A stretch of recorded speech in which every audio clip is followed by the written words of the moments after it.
maganda kung may bakuran, hindi siya masyadong halagain. Mm-mm.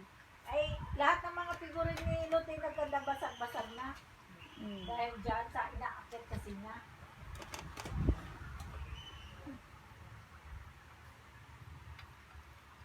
Inaakit ni Eri. Kung mag-aalaga ka, dapat ng pet mo, pang-minimalist. Pwedeng hamster, or Amis, alam mo ako, meron akong alaga, manok, tsaka aso, nandun sa kabila.